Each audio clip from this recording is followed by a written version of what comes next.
Anggota imigresen grade KP19 yang ditahan baru-baru ini memiliki rekod jenayah lampau dan terlibat dengan kongsi gelap. Operasi premis perniagaan di kawasan PKPB dilanjutkan sehingga jam 12.30 malam.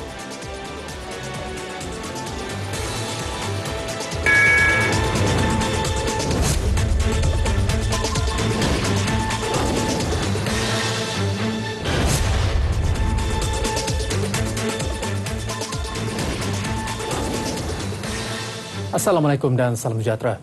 Sebelum ke laporan tajuk utama, kita ikuti dahulu laporan berikut. Negara mencatatkan jumlah kes terbaru COVID-19 iaitu 1,884 kes. Lonjakan kes tertinggi setakat ini menjadikan jumlah kebolehjangkitan meningkat kepada 13,842 kes. Dan Selangor menjadi negeri jumlah kes tertinggi iaitu sebanyak 1,203 serta penyumbang terbesar kes baharu ini datangnya dari kluster teratai. Negara telah merekodkan kes tertinggi harian sepanjang pandemik ini iaitu sebanyak 1,884 kes baru. Ini menjadikan jumlah kes positif COVID-19 di Malaysia adalah sebanyak 56,659 kes. Tiga negeri yang mencatatkan kes tertinggi pada hari ini adalah negeri Selangor iaitu sebanyak 1,203 kes iaitu bersamaan dengan 63.9%. Diikuti oleh Sabah yang melaporkan sebanyak 289 kes iaitu bersamaan 3% dan seterusnya wilayah Persekutuan Kuala Lumpur sebanyak 196 kes iaitu 10.4%. Pelaporan kes positif COVID-19 yang tertinggi di Lembah Kelang berpunca daripada pertambahan kes bagi kluster-kluster terutamanya kluster berkaitan tempat kerja iaitu kluster teratai dengan pertambahan sebanyak 1,067 kes iaitu bersamaan dengan 76.2% dan kluster Daman Lela sebanyak 101 kes iaitu Kementerian Kesihatan Malaysia. Dr. Nur Hisham berkata Pusat Kesiapsiagaan dan Tidak Cepat Krisis Kebangsaan CPRC melaporkan 2 kematian hari ini di mana kedua-duanya kes di Sabah. Terdapat 115 pesakit positif COVID-19 dirawat di unit rawaterapi ICU dengan 48 daripadanya memerlukan bantuan pernafasan. Kes pulih sebanyak 883 menjadikan jumlah kumulatif kes pulih adalah 42,480 kes atau 75%.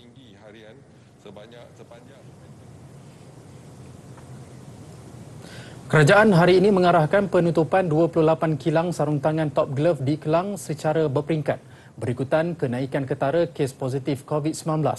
Menteri Kanan Keselamatan Datuk Seri Ismail Sabri Yaakob berkata, hari ini saja 1,067 pekerja kilang itu didapati positif. Ini menjadikan jumlah keseluruhan kes positif kilang itu meningkat kepada 2,524 dari 5,794 saringan yang dilakukan setakat ini. Atas nasihat dan penilaian risiko KKM, sidang khas hari ini bersetuju supaya 28 kilang Top Glove di kawasan tersebut di Kelang tu di kalau tak silap saya di Kapar 28 kilang di situ, dia banyak kilang kecil-kecil dan sebagainya. 28 kilang Top Glove ditutup secara berperingkat bagi membolehkan para pekerja menjalani ujian saringan dan menjalani proses kuarantin. Pelaksanaan itu akan diselaraskan oleh Jawatan Kuasa Kerja Keselamatan Negeri Selangor dengan kerjasama pengurusan syarikat Top Glove. Sebelum ini, kerajaan mengumumkan pelaksanaan Perintah Kawalan Pergerakan diperketatkan PKPD di Asrama Pekerja Lelaki dan Asrama Pekerja Wanita Syarikat Sarung Tangan berkenaan bermula 17 November lepas.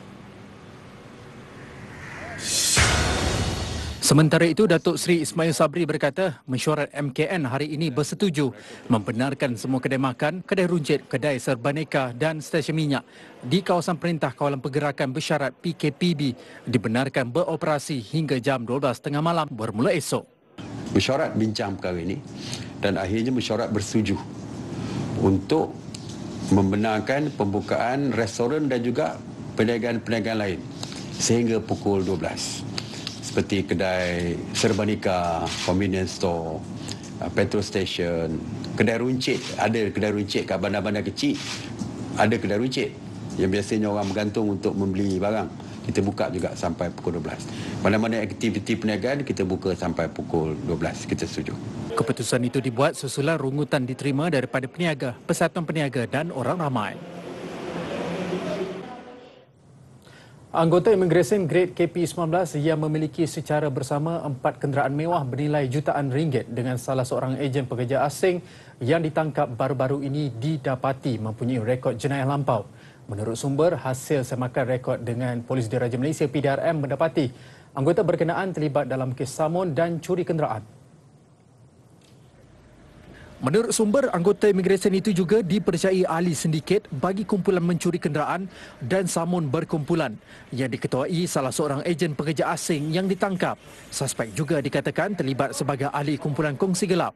Pendedahan itu mencetuskan persoalan.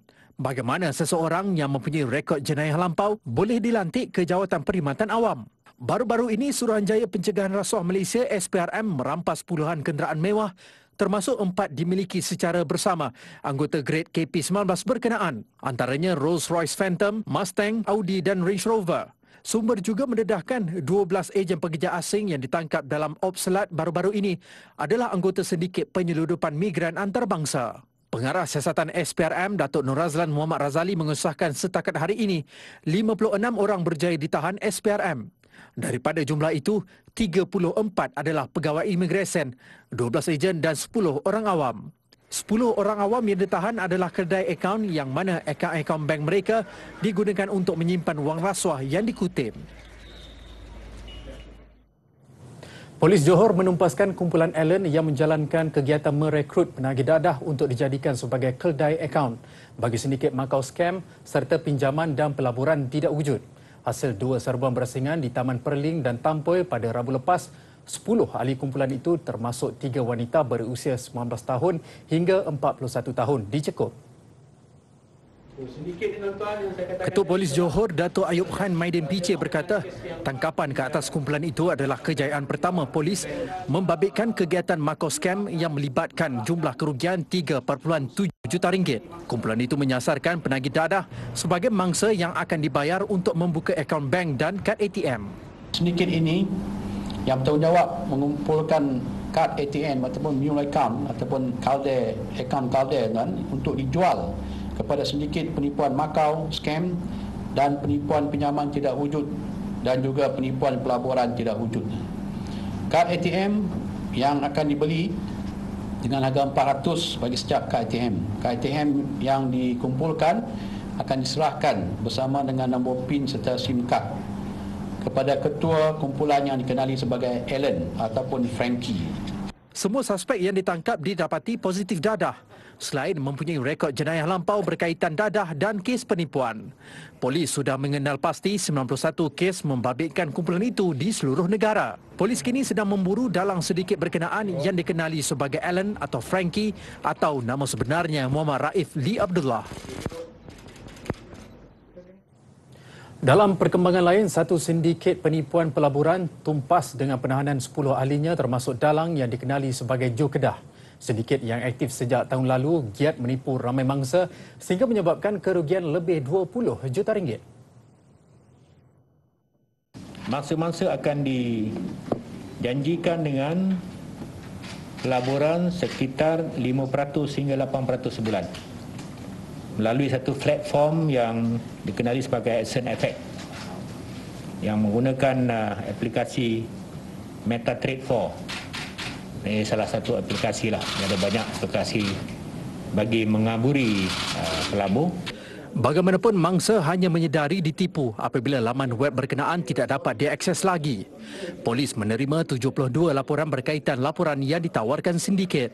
Hasil risikan membawa kepada penahanan ketua sindiket yang berusia 42 tahun di sebuah rumah di Shah Alam, sementara 9 individu lain berusia antara 25 hingga 40 tahun ditahan di sekitar Lembah Kelang. Kesemua suspek direman sehingga esok untuk siasatan lanjut mengikut Seksyen 420 Kanun Keseksaan. Dalam serbuan itu, polis turut merampas 10 kereta mewah yang bernilai 1.2 juta ringgit selain wang tunai RM10,000. Di Mahkamah Session Selayang, dua lelaki termasuklah seorang pengarah syarikat automotif berdepan hukuman penjara seumur hidup kerana didakwa melakukan sabotaj dengan mendatangkan kemudaratan kepada perkhidmatan air negara, iaitu membabitkan pencemaran di Sungai Selangor awal bulan ini. Arnaden 43 dan Lim Kian Ai 42 mengaku tidak bersalah serta memohon dibicarakan sebaik pertuduhan terhadap mereka dibacakan jurubahasa di hadapan Hakim Mazia Johari Muhammad Tajuddin. Bagi pertuduhan pertama, mereka didakwa dengan niat bersama melakukan sabotaj untuk mendatangkan kemudaratan kepada perkhidmatan air di Selangor antara 2 dan 10 November lalu. Pertuduhan kedua didakwa dengan niat bersama melepaskan bahan berbahaya ke dalam tempat rawatan kumbahan awam milik Indah Water Konsortium Senam Berhad. Manakala tuduhan ketiga iaitu dengan niat bersama menjalankan aktiviti penstoran luar tapak. Bagi pertuduhan keempat dan keenam, mereka didakwa dengan niat bersama menempatkan buangan berjadual dan menggunakan premis itu untuk penempatan bahan buangan. Mahkamah tidak membenarkan kedua-dua tertuduh diikat jamin bagi pertuduhan pertama hingga keempat dan menetapkan 8 Januari depan untuk sebutan semula kes.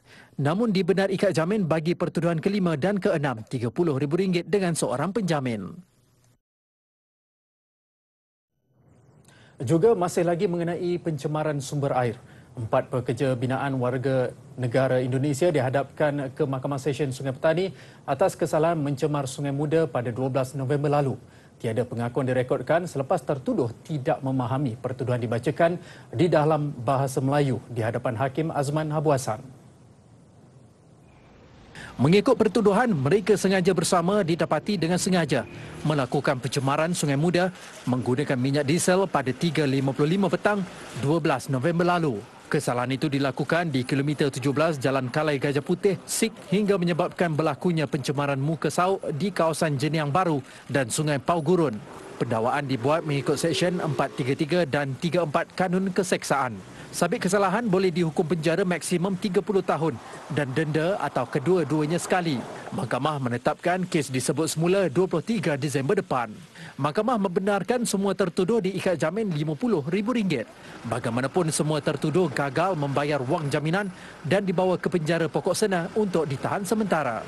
Pencemaran di Sungai Muda baru-baru ini menyebabkan lebih 34,000 akaun pengguna mengalami gangguan bekalan selama 2 hari.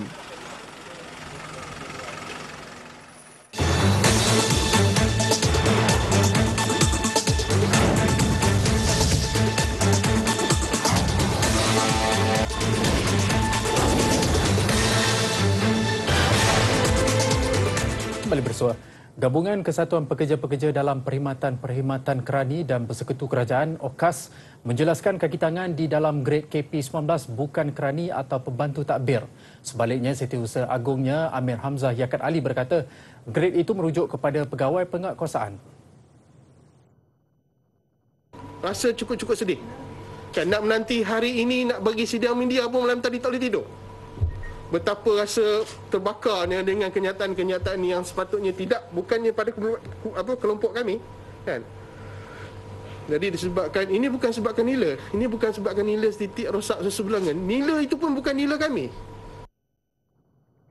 Gabungan itu melahirkan rasa terkilan apabila jawatan kerani menjadi mangsa kecaman susulan penahanan pegawai Jabatan Imigresen grade KP19 oleh SPRM. Berhubung sedikit rasuah dalam pemalsuan cap sempadan di pintu masuk antarabangsa negara.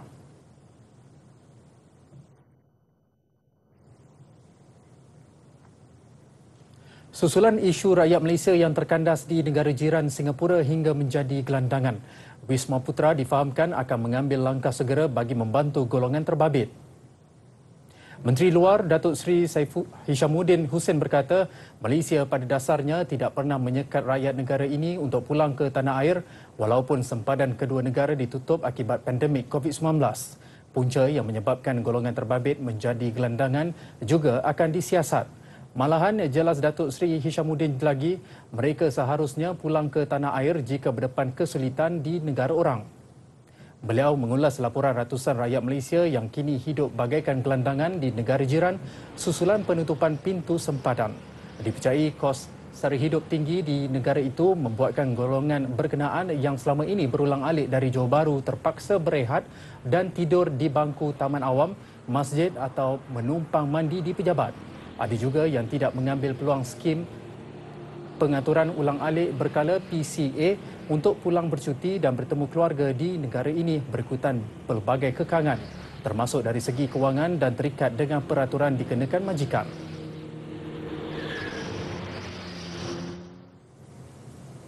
Sebanyak 204 entiti perniagaan pelancongan dan perhotelan menamatkan perniagaan sejak Mac lalu berikutan impak penularan COVID-19 dan pelaksanaan Perintah Kawalan Pergerakan PKP. Menteri Pelancongan, Seni dan Budaya Datuk Seri Nancy Shukri berkata, berdasarkan data yang dikeluarkan Suruhanjaya Syarikat Malaysia SSM, jumlah itu merangkumi 109 entiti berkaitan perhotelan, resort, motel, inap desa dan chalet. Manakala 95 syarikat berkaitan agensi pelancongan dan pengendali aktiviti pelancongan. Usahaan pelancongan yang memohon lesen baru dan diluluskan dari bulan Mac 2020 hingga 31 Oktober 2020 adalah sebanyak 135 buah syarikat. Seperti mana Ahli Yang Berhormat sedia maklum, kerajaan telah mengumumkan beberapa pakej rangsangan ekonomi ataupun PRE seperti prihatin PKS tambahan dan penjana. Inisiatif ini adalah untuk membantu meringankan beban rakyat dan kelangsungan perniagaan. Ia turut boleh dimanfaatkan oleh penggiat industri pelancongan dan seterusnya memulihkan industri ini. Beliau menjawab soalan oleh Ahli Parlimen Machang, Datuk Ahmad Jazlan Yaakob mengenai jumlah hotel dan syarikat pelancongan yang gulung tikar sejak permulaan PKP hingga 31 Oktober serta inisiatif kementerian kepada syarikat untuk menampung kos operasi sehingga pintu-pintu ekonomi kembali dibuka. Nancy berkata kementerian akan meneliti perkara itu selain mengadakan perbincangan dengan agensi kerajaan yang lain serta persatuan berkaitan bagi mengenal pasti isu dan mencari jalan penyelesaiannya. Seorang peternak dari Kelang, Muhammad Fazli Abdul Rahim, mampu menjual purata 100 kg udang kara sebulan. Segmen Bijak Belanja minggu ini menyingkap rahsia Muhammad Fazli menjadi peternak udang kara berjaya. Meskipun ketika mula menceburi bidang itu, dia cuma menggunakan perkakasan dalam rumah dan hanya berbekalkan 5 ekor anak udang.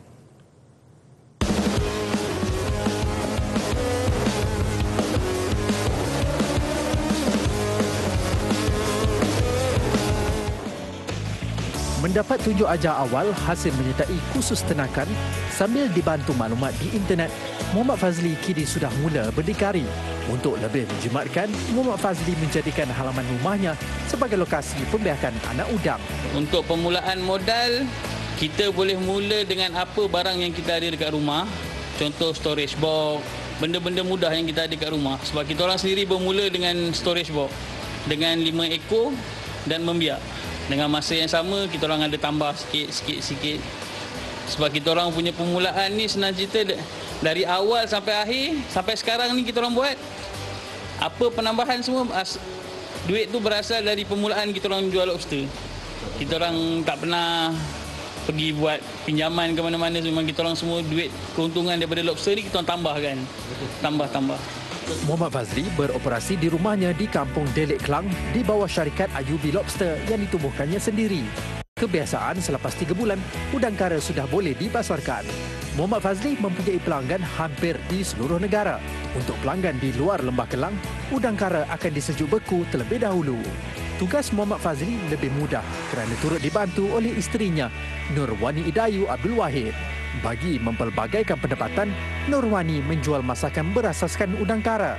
Nurwani yang mempunyai ijazah dalam bidang kejuruteraan dan elektronik sanggup melupakan hasrat untuk bekerja dalam bidang yang dipelajarinya. Setidak-tidaknya, beliau kini mempunyai lebih masa untuk bersama suami dan pada masa sama tetap memperoleh pendapatan yang lumayan. Disebabkan fasa PKP ni ramai orang dah dibuang kerja ataupun dah dikurangkan pendapatan bulanan. So kita yang dah terlibat dalam industri udang kara, ternakan udang kara ni, kita akan mengambil inisiatif untuk menambah lagi kita punya pendapatan. So cara dia kita buat dengan buat masakan. Melangkah ke hadapan, Muhammad Fazli dan Nurwani sedia menganjurkan kursus serta berkongsi ilmu kepada sesiapa sahaja yang berminat dalam bidang ternakan udang air tawar. Pada mereka, yang penting minat seseorang itu. Segmen Bijak Belanja TV 9.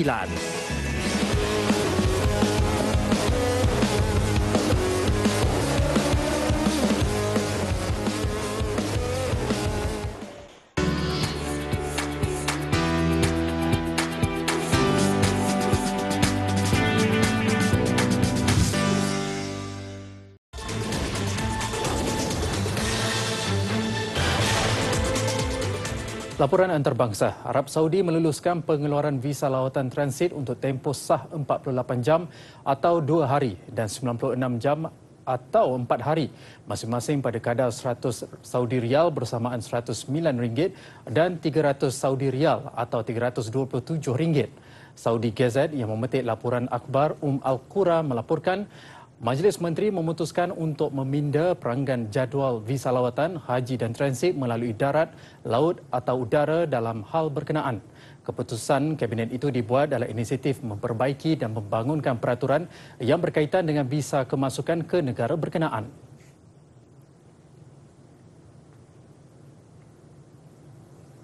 Hampir 2 bilion dos vaksin COVID-19 akan diedarkan menerusi operasi berskala besar ke negara membangun tahun depan. Pengarah bahagian bekalan tabung kanak-kanak Pertubuhan Bangsa-Bangsa Bersatu UNICEF, Atliva Kadili ketika mengumumkan perkara itu berkata, usaha sedemikian akan dilaksanakan menerusi kerjasama dengan 350 syarikat penerbangan dan perkapalan. Katanya bekalan kepada negara miskin seperti Burundi, Afghanistan dan Yaman merangkumi vaksin serta 1 bilion picagari menerusi Pelan Peruntukan Vaksin Global COVAX. Pada sidang kemuncak kumpulan G20 minggu ini, pemimpin dunia berjanji untuk memastikan pengagihan vaksin COVID-19 dibuat secara saksama dan berupaya diperoleh pada harga berpatutan.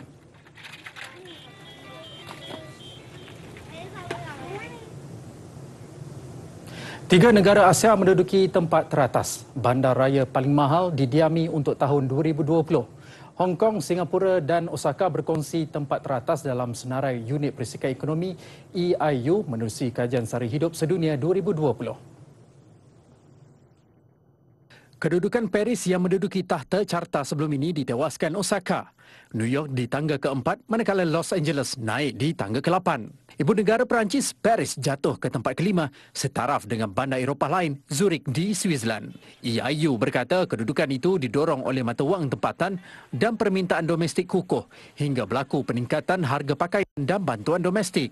Geneva merosot dari tempat ke-5 ke tangga ke-10, manakala Copenhagen menduduki tempat ke-7 tahun lalu terkeluar senarai 10 teratas. Tinjauan setiap 2 tahun yang sudah dilaksanakan sejak lebih 30 tahun lalu itu bagi menilai kos lebih 160 barangan dan perkhidmatan di 133 bandaraya di seluruh dunia.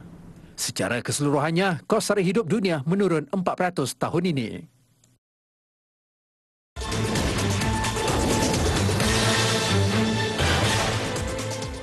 Laporan sukan. Kongres Tenpin Bowling Malaysia MTBC perlu menunggu kalender akhir pertandingan tahun 2021 daripada Persekutuan Bowling Asia ABF dan Bowling Dunia bagi membolehkan persatuan itu menyusun perancangan dan persediaan atlet termasuk untuk kesukan C ke-31 Hanoi. Apapun sebagai acara yang sering menjadi lubuk emas buat Kertajaya MTBC akan tetap membuat persediaan rapi dalam semua 6 acara yang akan dipertandingkan kelak. Berdasarkan kalender awal, antara pertandingan yang akan berlangsung tahun hadapan ialah kejohanan bowling dalam Dewan Asia pada Mei serta kejohanan Asia Belia dan Remaja Dunia pada Jun. Keputusan mesyuarat CGF Jumaat lalu nyata memberi kelegaan kepada MTBC yang dapat juga menambah bilangan kejohanan kompetitif kepada atlet mereka. Menurut Setiausaha Agung MTBC Maradona Chok, urusan penerbangan keluar negara untuk menyertai pertandingan akan bergantung kepada keadaan semasa pandemik COVID-19. Kerana faktor keselamatan dan kesihatan atlet menjadi keutamaan MTBC. Tambah Maradona lagi, pemilihan atlet ke Hanoi perlu mengikut prestasi semasa atlet. Ia juga akan diputuskan oleh jurulatih dan ahli esko MTBC selain menimbang pendapat dari Majlis Sukan Negara. Hanya 6 acara yang akan dipertandingkan di Hanoi, iaitu individu, berpasangan dan berpasukan dalam kategori wanita dan lelaki. 2 lagi acara Masters dan berpasangan campuran tidak disenaraikan.